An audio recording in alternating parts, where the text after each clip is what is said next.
বন্ধুরা, আমার পিছনটাতে আপনারা দেখতেই পাচ্ছেন যে সাগরের ঢেউ কত সুন্দরভাবে উঠছে। ঠিক এই মুহূর্তে আমি দাঁড়িয়ে রয়েছি সানসেট সানরাইজ বিচ, কন্যাকুমারী, তামিলনাড়ুতে।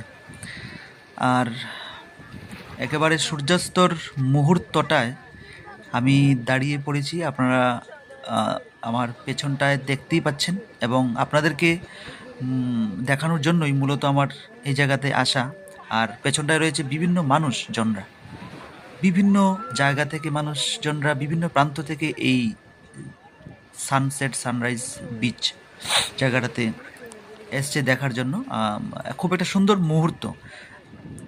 সাগরের ঢেউ যখন খেলে, সাগরের ঢেউ যখন আসে সামনে, পা বা শরীরকে ধুয়ে যায়, তখন খুব আনন্দই লাগে এবং খুব একটা ভালো সুন্দর মুহূর্তের সৃষ্টি হয়। আমি আছি আপনাদের সঙ্গে। মোটামুটি একটা মুহূর্ত আপনাদেরকে দেখাচ্ছি, খুব ভালো বলে আমার মনে হচ্ছে। আর এখানটায় আমি এই মুহূর্তে যেটা টাইম রয়েছে, মোটামুটি ধরুন 4:30টার কাছাকাছি। খুব ভালো লাগছে, খুব সুন্দর।